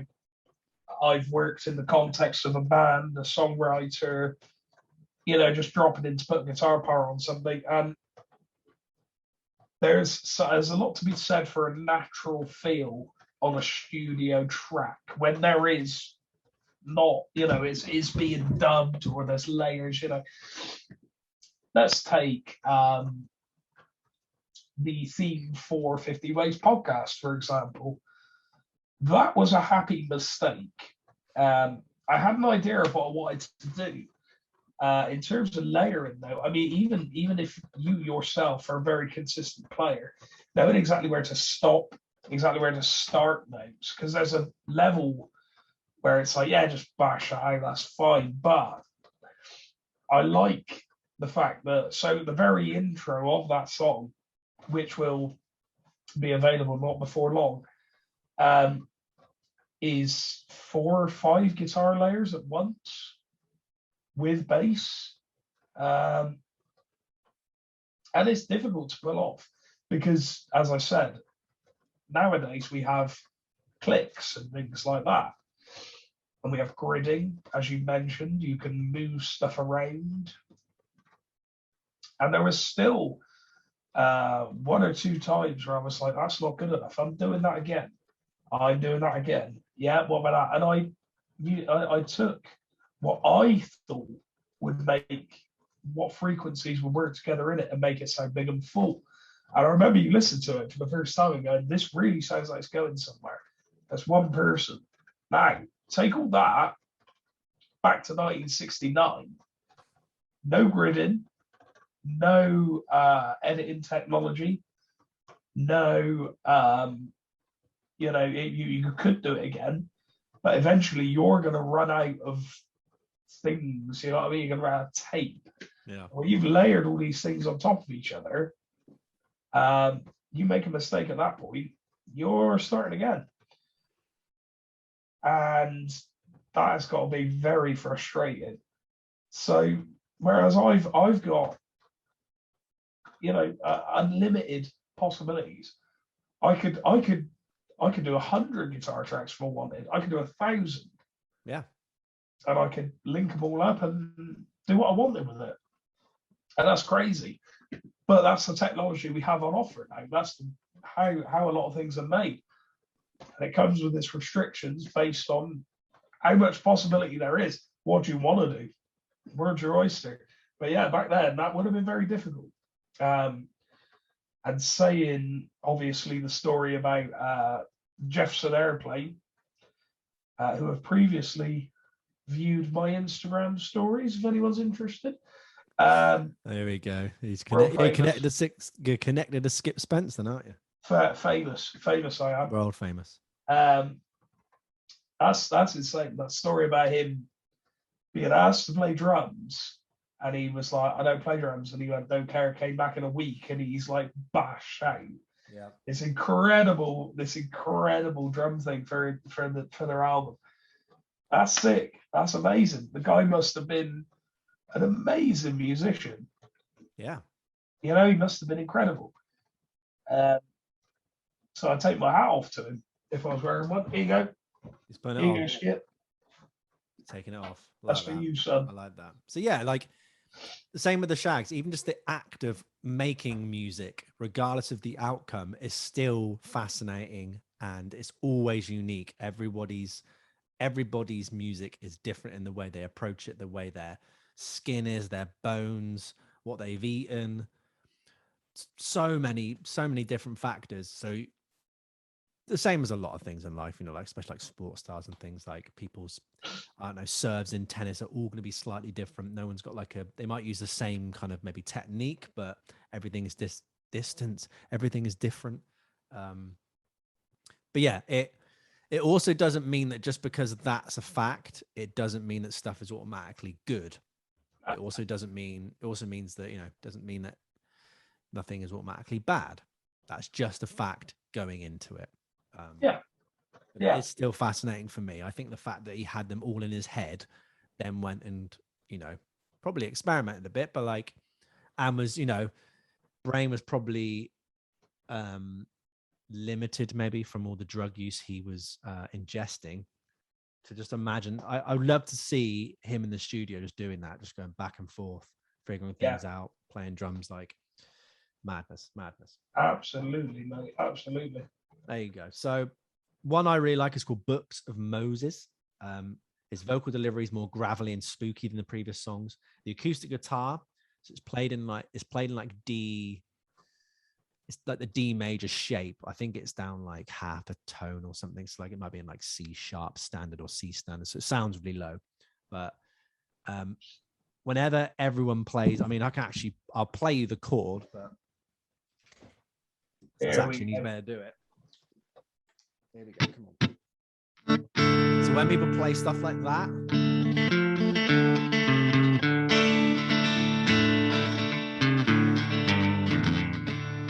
that kind of style of acoustic guitar strumming always reminds me of the desert. I don't know why, but it just lends itself really well to like Americana. It is sort of. Desert. It is sort of old west kind of.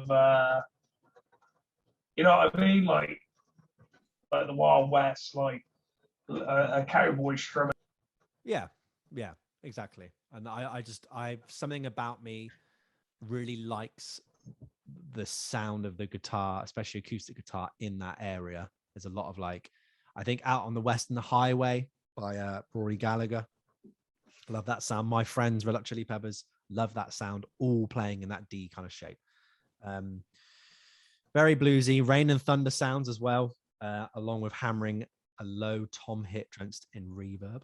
Oh no, along with hammering, like an actual hammer, and low tom hits. And there's even like a wolf howl at the end. So go on, boy. I'm down for it. It's just a little short as all. Get another country song, Dixie Peach Promenade, Yin for Yang. Tempo is fast enough to tolerate. Kind of, exactly the same stuff. Lawrence of Euphoria, very weird ditty. He's playing with rhyming words. It's kind of like Shag stuff. It's just almost childish. His voice strains at points. And before you know it, the song is done. This one feels the most like a demo, I must say. And then we get to the album closer now. Grey Afro. It's 9 minutes of droney psychedelia. It's the most rhythmic track presented here. Weirdly enough, it doesn't outstay its welcome versus like the country songs that are just, they might be a couple of minutes long, but I'm just completely bored of them. It's just very, very strange. But yeah, you got phase drums in the right channel. You've got vocal and bass in the left. You get left with some empty space in the middle. The interplay between the instruments is just incredible, considering he must have like done the bass and the vocals maybe at the same time. Then he overdubbed the drums on the top. It's great to hear the speeding up and down when he locks the instruments in together. It's great to hear his variations on the drums. They're very melodic. And you can tell he thinks about the song rather than the instrument part. And that's a huge thing as well. So like being a singer-songwriter, rather than just being like, I'm going to play all these licks and fills and things, it just lacks a bit of soul, but very, very cool to hear. Very unique kind of drum style. But it does randomly cut off. It feels like, the laptop's frozen, or how we're struggling a little bit because the weather's bad, that our internet keeps going. So I see Merritt kind of like this still. I'm like, okay, I'll keep talking for a bit. And then Merritt will do the same for me. Wow. And then what happens is he's got more tissue up his nose and on his face. That's hilarious. It's like you're getting like, is it Doom? Like the little guy in health, and you keep getting beaten up in his face. Yeah. Amazing. Eventually, he's just more and more like. It's more like 6 sheets to the wind. It's great. So yeah, like I said, no promotion, no touring, nothing. At the time, it was the lowest selling album of Columbia's history. Less than 1,000 copies sold. That's insane. And within a year, it was deleted from their library. So it wasn't really until his death in 1999 that the impact of awe on other artists started to come out. Robert Plant recorded Little Hands for a solo album. Mark Lanegan from Screaming Trees and Queens of the Stone Age praised it for the way it was cohesive, yet all over the place at the same time. And to me, that's a perfect description of that album. And it got a tribute album, and he heard it, I think, literally maybe like a day before he died. His son played it to him, and he's like, yeah, literally within hours or something, he died. He was homeless and struggled with drugs and alcoholism a lot after Orr up until his death, so a good 30 years. And that's interesting. I did have a classic rock article, but I've lost it. I must have chucked it out. So I was like, it's a really good bit of research that had just gone down the drain, but there you go. So yeah, listening again, it's like I haven't heard these songs before. That's what freaked me out. If you were to ask me to play and sing a song from Orr a few days after my first listen 6 years ago, I would have sung some monotonous melody with some basic open chords, really exaggerating the boringness of it all. It seems like the song Weighted Down, the prison song, was the only one that had any effect on me, because that would be closest to my impression. Just very slow, boring country song. But it kind of freaked me out, because I was like, it made me wonder what other albums I've only given a few listens to, and whether I'd have the same experience of, wow, this is definitely not what I remembered it being all that time ago. Could it just be from the artist I only know them through like a one album lens, regardless of their other output? Or would it be the same thing happen from an artist that I know their entire catalog, and I go, you know what? I mean, Chili's, that's a good cheese. I'm like, okay, let me listen to One Hot Minute again, or let me listen to Freaky Styley again. And I'm like, oh, I actually thought I knew this one inside and out, but it's completely different to what I remember it. Would it always improve like Orr? Or would it expose the bad side of it? So like, that's the reason for my pick. So like I was trying to say beforehand, there's been a few times where you've listened to an album and you've gone, you know what though? I actually like this album. I don't hate it. And I'm exactly the same now. I'm like, I actually like this album now. It's been featured in like, the best one album wonders of all time, and all these things always get celebrated. And I was always just like, no, it's crap. But now I've completely changed my mind on it, where I don't have to defend why it's bad because people know it's good. I'm the one that's had to go, oh, I now get the reason why it's good, which really flipped me out. It proved me wrong that my original opinion, this album sucked. I went from Orr being a one-time thing to now taking it on a few spins and actually listening to it rather than trying to critique it as it was playing. It's like going out with a person from your past again, realizing that the way you knew them as, perhaps like, the one who was annoying in the nightclub and spilt most of their drink on me while I waited for my 7 quid beer, was actually a sweetheart. And when you discuss that night, you find out that you were the one who had already spilt a pint over yourself beforehand, and that they only spilt their drink because you tried to do something funny like the worm and then kicked your drink into them, and like, all hell breaks loose. So, on your date, like 6 years later, when you've rekindled stuff and you apologize for your younger self, they accept it and understand it. And you kind of go, yeah, I get the core of who you are actually, rather than this kind of thing of like, you were that idiot from so-and-so. Or to put it more plainly, you probably have people in your past who are like, oh, he was a knobhead because this one time he did this. But then a decade might go by or 5 years might go by. You might meet up and you go, I've got the wrong opinion of you, dude, this whole time. You're actually a great guy. If you don't have to say the instances, but do you have instances of that? Yeah. I knew that was coming up. I haven't, but I know exactly what you mean. There we go. So, the song that I would conjure up in my head to kind of parody this just sounds really absurd now. And Orr to me now sits alongside albums of like Syd Barrett, John Frusciante, solo albums. Those were the first couple. Those introverted and pained works from one artist, underappreciated and dismissed at the time of the release, using primitive equipment, as raw and unfiltered as they could be. That's what I like about these songs. And you compare it to the Shags, like they're just, if they're meant to be demos, they're so raw and unfiltered and from his head that like they're the closest you're going to get to what the inside of his mind was like at the time. Yeah. So that's why it was dull and boring and introspective and just very closed off, because he was just shielding himself with drugs and just in that little recording studio by himself, 900 miles from home.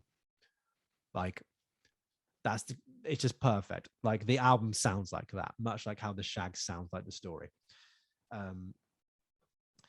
Most people go through their life like never living out who they really are. They may always be like a style or fashion you want to wear, music you want to proudly admit to loving, places you want to go, passions you want to seek out, like all these things that you just, you might get to the end of your life, but I really wish I did that, the whole regrets thing. You never do, whether social pressure, just the weight of the world being too much. Step back and realize, and again, this is the medium of music here we're talking about, that albums like this exist then, and albums like this exist now, is truly humbling and pleasurably feeling.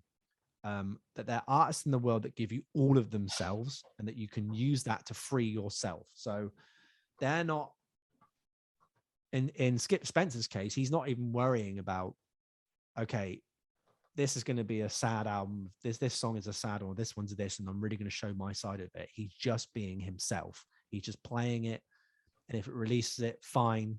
He doesn't care about that. And again, with the same with the John Frusciante first 2 records, it's like, I'm just playing these songs for me. This is how I am at this time. But they're not aware of that to then push it out to people. People get invited into that. And if you really think about it, like, let's get old Chad Kroger, right? We know him from Nickelback, right?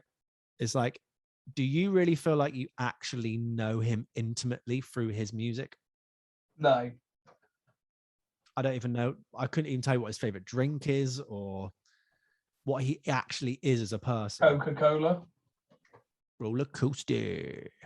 So as much as, we don't know, let's say Skip Spence, Sid Barrett, and John Frusciante, we don't even know these people. Like, we only know their celebrity persona and what they give to us. You're never going to truly know what someone's like. But I mean, they've given us a really realistic view of what they were at certain times in their life, like we did with the John Frusciante one, where it's like, he's literally dying of drugs on the brink of death, and you can just hear that so much. And Skip Spence has given us that, maybe not as an intense version, like we said with the Shags, with the out of tune, out of time stuff. That's a very extreme version of it. This one's a more nuanced one because he's a great musician and can play. And I think that masks maybe the extremities that he was going through, maybe the hectic lifestyle he had, like literally being locked up in a mental hospital or a general hospital and then coming out and driving 900 miles to do it. So I think this is a really good example of, you need to know the history behind it to then hear this album, and it makes a lot of sense, and it really did for me too. So I would really recommend this album as a listen. Try and get through some of the country songs, or maybe cherry pick, because some of them are just very boring, but read up about Skip Spence. It's just so, I mean, he lived with a witch and she supplied him drugs, and then he tried to murder his bandmates with an axe. So take of that what you will. So Merritt, you better watch out when you're next in the van, boy, because I'm gonna choppy. I'll just cough on you, mate. It's fine. Not if I cough on you first. Well, I'm a couple of days ahead of you, so oh no, not COVID cough, everybody, don't you worry. No, Just general coughing, just general. I've got a cold, as we've established. It's not fun. Well, I'll put you out your misery, Mez. Here we go. That was a good old podcast. Yeah. I had fun. Go listen to these albums. Please tell us what you think. It's always very interesting. If you want to sign up to our Patreon, www.patreon.com/50 ways podcast. That's 50. And it's £3 a month. You get these episodes, days early, unfiltered, honest opinions. We post up there regularly. We're doing Patreon only videos now. We got merch, baby. It's all there in the links and stuff. Nice community of people. Do what you got to do. Merritt, you got a little lick you want to play? And his nice little guitar.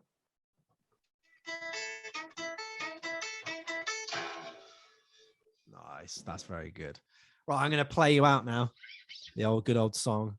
Perfectly arranged. You ready? 1, 2,